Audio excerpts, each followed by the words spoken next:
Hello class, today we're going to learn about URL shorteners. And what the URL is, or what it stands for, is Unique Resource Locator. And all that means is a way to find resources or locate resources online. So this up here in the address bar of the browser, this is a URL, or their website address, or whatever you'd like to call it. It's usually the .com or .net that we type in to go to a website. However, sometimes these URLs can be a mile long. And as you see, if you look at this one right now, we got mail.google.com, a bunch of slashes and symbols and things that are hard to remember. So a URL shortener allows you to take a website address like this that is difficult to remember and plug it into a program that will shorten it and make it something easier to remember. So we're going to do this for our Google site that we're creating. So if we click here on our Google site, and we see we have our editing window here and all the things that we're doing to change and insert pictures and text.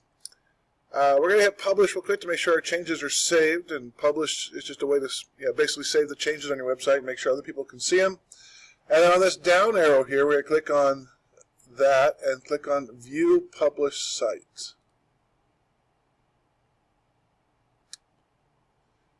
As this loads, we'll see now here that we have the URL for our website. So sites.google.com, studio.net, sample G+, and then home.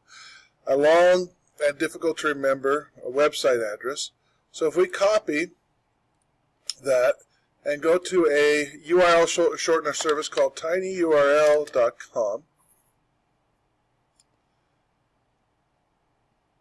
and it pulls up a website like this. And it says to enter the long URL here, so we're going to paste our long URL there. And you can either hit just make tiny URL and it will assign you a random website address, or you can see if there's an available custom website address here. So we're going to put my website at tinyurl.com, and let's see, make tiny URL. Oh, that one's taken. So let's try a different one. We'll enter the long website address again. We'll go my website SHS. Let's see if that one's taken. Nope, that one's not taken. So you see here, now I have my easier to remember website address. You're going to copy and paste that and then send it to your teacher via the lesson email for today's lesson.